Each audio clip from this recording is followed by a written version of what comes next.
சாய் பக்தர்களுக்கு என் அன்பு வணக்கங்கள். ஓம் சாய்ராம். என் அன்பு குழந்தையே, இன்று உன் கண்ணுக்கு தெரியாத நான் அடையாளம் காட்டியும் தெரியாதது போல் நீ நடந்து கொள்கிறாய் அல்லவா?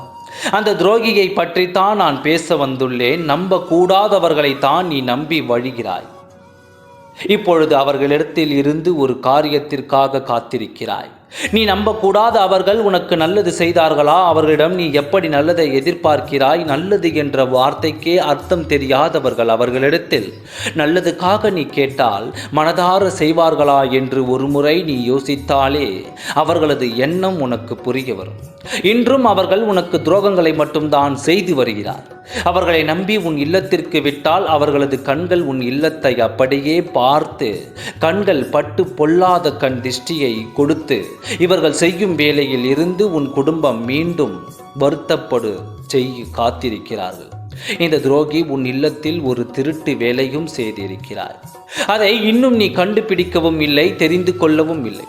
அதனால்தான் இன்று உன் சாயப்பா அதை சொல்ல வந்தேன்.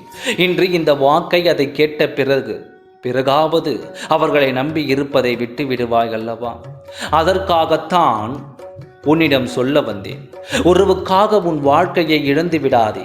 இது உன் தனிப்பட்ட வாழ்க்கையாக இருந்தாலும் பரவாயில்லை. உன்னை நம்பி இத்தனை ஜீவங்கள் உன் குடும்பத்தில் இருக்கிறது. அவர்களது வாழ்க்கையை நாசமாக்க தயாராக இருக்காதே. இப்பொழுது உன் இல்லத்திற்குள் இருந்து உனக்கு மிகவும் தேவைப்படும் ஒரு பொருள், அந்த பொருளை எடுத்தால் உன் இல்லத்திற்குள் ஐஸ்வர்யம் குறையும் என்று அவர்கள் எடுக்க சென்றிருக்கிறார்கள். இதை உன் கண்கள் இன்னும் அறியாமல் நீ அதை கவனிக்காமல் இருக்கிறாய். ஒவ்வொரு முறையும் உன் இல்லத்திற்குள் வரும்பொழுது உன் ஐஸ்வர்யங்களை கெட்டுப்போக வேண்டும் என்று ஒவ்வொரு பொருளாக எடுத்துச் செல்கிறார்கள். இவர்கள் உன் இல்லத்திற்குள் மட்டுமல்ல, எந்த இல்லத்திற்குள் சென்றாலும் ஏதாவது ஒன்றை எடுத்து அவர்கள் இல்லத்திற்குள் கொண்டு போவார்கள். எதற்காக தெரியுமா?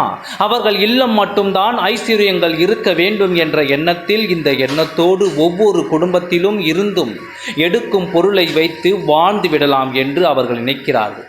ஆனால் ஒரு குடும்பத்தை அழித்து இன்னொரு குடும்பம் வாழ முடியாது என்றும் இதை அவர்களுக்கு உணர்த்தும் நேரமும் வந்துவிட்டது. யார் யார் எப்படிப்பட்டவர்கள் என்று தெரிந்து பழகு.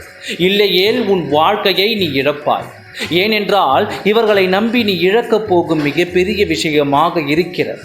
அதிலிருந்து உன்னை காப்பாற்ற வேண்டுமானால் இவர்களை விட்டு நீ தள்ளி இருப்பது நல்லது. துரோகிகள் என்று தெரிந்தும் உறவுக்காக பழகாது, விட்டு விலகியிரு. அப்பொழுது உனக்கு நல்லதே நடக்கும்.